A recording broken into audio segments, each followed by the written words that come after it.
1847, un médico obstetra del Hospital General de Viena llamado Ignaz Semmelweis reunió a los médicos residentes que tenía a su cargo y les dio una indicación que hoy nos parece elemental, pero que en aquel entonces resultaba inaudita. Les pidió que antes de atender a las parturientas se lavaran las manos.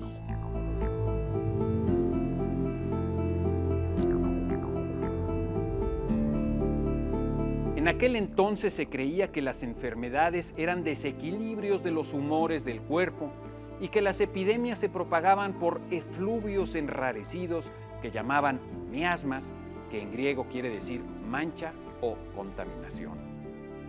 Los hongos se generaban espontáneamente y nadie había observado jamás un microbio.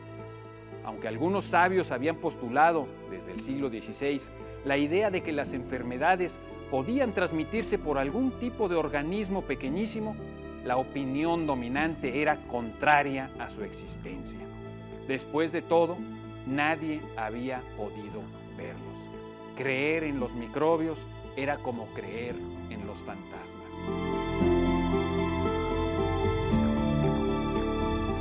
Varias circunstancias fortuitas se presentaron antes de que Semmelweis girara la orden de lavarse las manos. En el Hospital General de Viena había 2 pabellones de obstetricia, ambos gratuitos, y las pacientes eran recibidas en días alternos según les fuera tocando.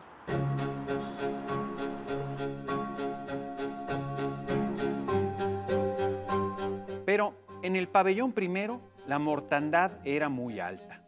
Aproximadamente el 10% de las mujeres que se atendían en él morían de fiebre puerperal. En algunos años, incluso más del 10%. En el pabellón segundo, en cambio, la mortandad era mucho más baja, del 2 o 3%. Como esto ocurría desde hacía varios años, las propias pacientes conocían la diferencia entre uno y otro y si sabían que las ingresarían al pabellón primero, hacían todo lo posible por evitarlo. Le rogaban a las enfermeras que las colocaran en el pabellón segundo y algunas inclusive se salían y llegaban a parir en la calle frente al hospital con tal de no ingresar al pabellón primero.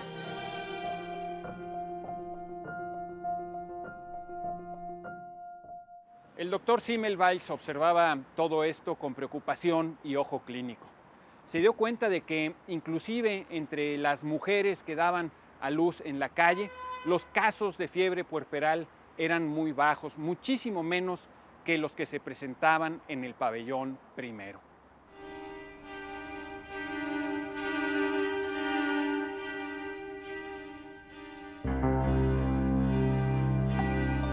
Los métodos que se seguían en ambos pabellones eran idénticos. La única diferencia aparente era que en el pabellón primero los estudiantes eran hombres en camino a titularse como médicos.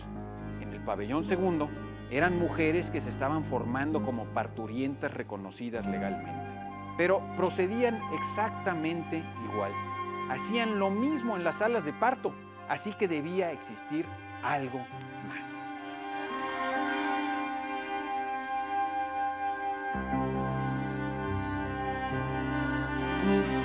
Semmelweis no sabía qué estaba pasando. Le dieron vacaciones, pero no lograba olvidar las terribles muertes de muchas de sus pacientes. Se fue a Venecia con la esperanza de que el viaje le despejara la mente. Según su propio testimonio, los tesoros artísticos le animaron y le ayudaron a pensar con mayor claridad.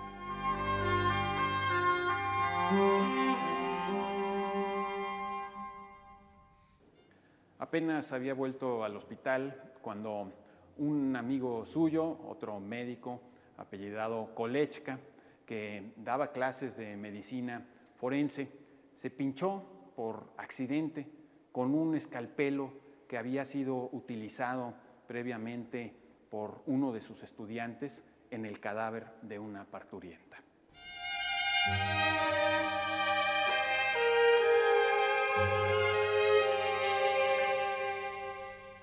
Muy pronto, Kolečka comenzó a tener fiebres y se le inflamaron los vasos linfáticos y el pericardio. Tuvo septicemia, peritonitis, pleuresía, meningitis y una gangrena ocular. Finalmente murió. Sus padecimientos fueron semejantes a los de las mujeres que morían consumidas por la fiebre puerperal.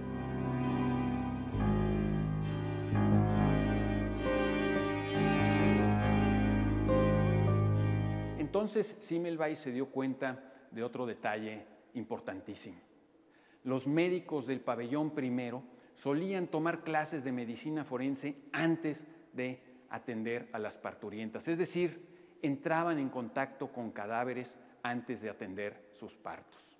A partir de aquel momento, Semmelweis giró la inaudita orden de utilizar una solución de cloro para lavarse las manos.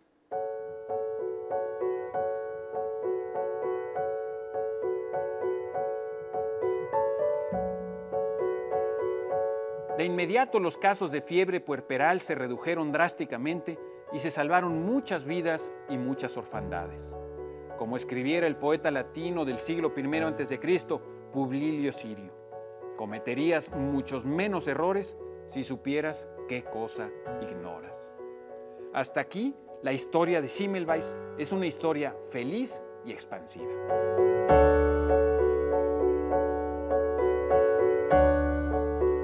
Pero ya en la mitología griega se advierte que los héroes culturales pueden pagar muy caro sus conquistas.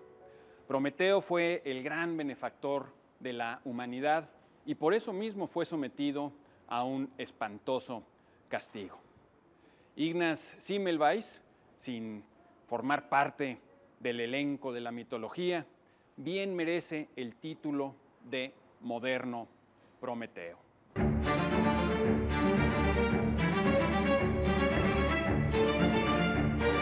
Uno habría pensado que la comunidad médica habría incorporado de inmediato la medida simplísima de lavarse las manos antes de atender a las parturientas o a cualquier otro paciente, pero no fue así.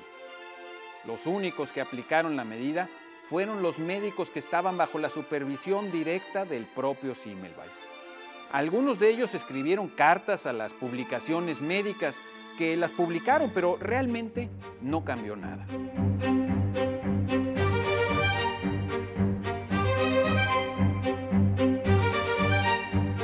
Semmelweis habló con sus superiores, pero no le hicieron caso alguno. No veían ninguna razón para tener que lavarse las manos antes de atender un parto si las manos ya se veían limpias. Además, en 1848 se desató una revuelta nacionalista en Hungría, que entonces formaba parte del Imperio Austrohúngaro.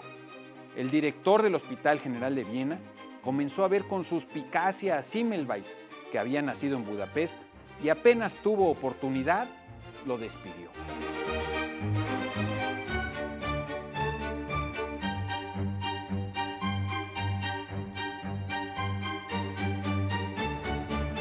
Semmelweis comenzaba a desesperarse.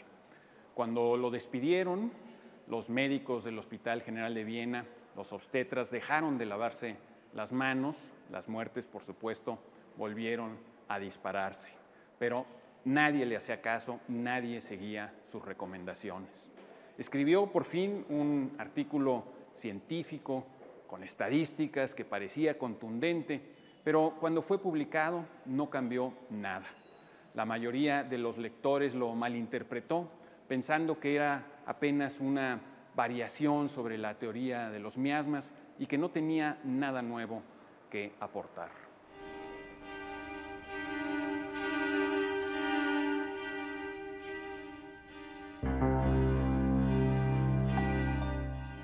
Semmelweis, empobrecido y obsesionado, no dejaba de hablar sobre la importancia de lavarse las manos.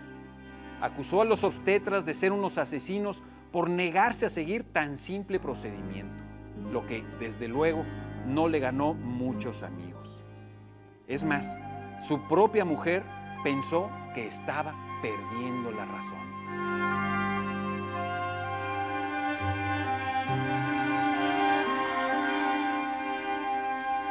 Hasta que un día aciago de 1865, el mismo año en el que Mendel publicara sus teorías sobre la herencia, que también iban a pasar desapercibidas durante mucho tiempo, un antiguo colega de Semmelweis pasó a visitarlo y le pidió que lo acompañara a hacer una visita a cierto hospital.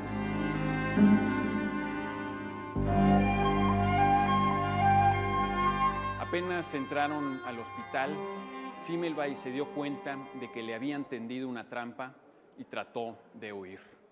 Pero los cuidadores del manicomio lo detuvieron y le propinaron una paliza. Murió 2 semanas más tarde a consecuencia de las heridas, de la infección que le provocaron sus heridas. Solo tenía 47 años. A su entierro no asistió prácticamente nadie. La revista de la Asociación de Médicos de Viena tenía la costumbre de publicar un obituario cada vez que uno de sus miembros fallecía. No lo hicieron en el caso de Semmelweis. El mismo año de 1847, en el que Semmelweis había pedido por primera vez a sus médicos que se lavaran las manos, un tallador alemán de lentes, que había estudiado latín y que había tomado clases de matemáticas, física, óptica y mineralogía en la Universidad de Jena, y que había abierto hacía años su pequeño taller de lentes, se especializó en la fabricación de microscopios y contrató por primera vez a 2 aprendices para darse abasto con los pedidos. Su nombre era Carl Zeiss.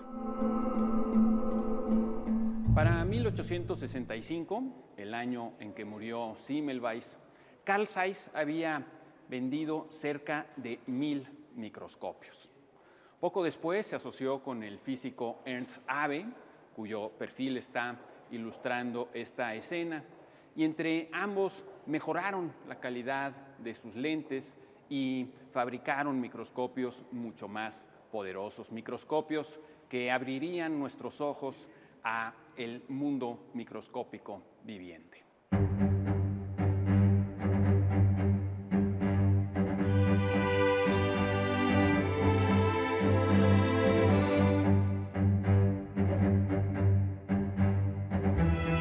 Carl Zeiss murió en 1888 y para entonces su empresa era ya reconocida en todo el mundo.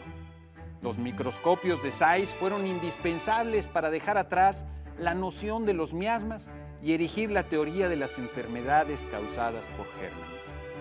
Louis Pasteur demostró que la generación espontánea era un mito y Robert Koch aisló y observó por primera vez un microorganismo patógeno, el del antrax, un logro que le valdría el Premio Nobel de Medicina en 1905.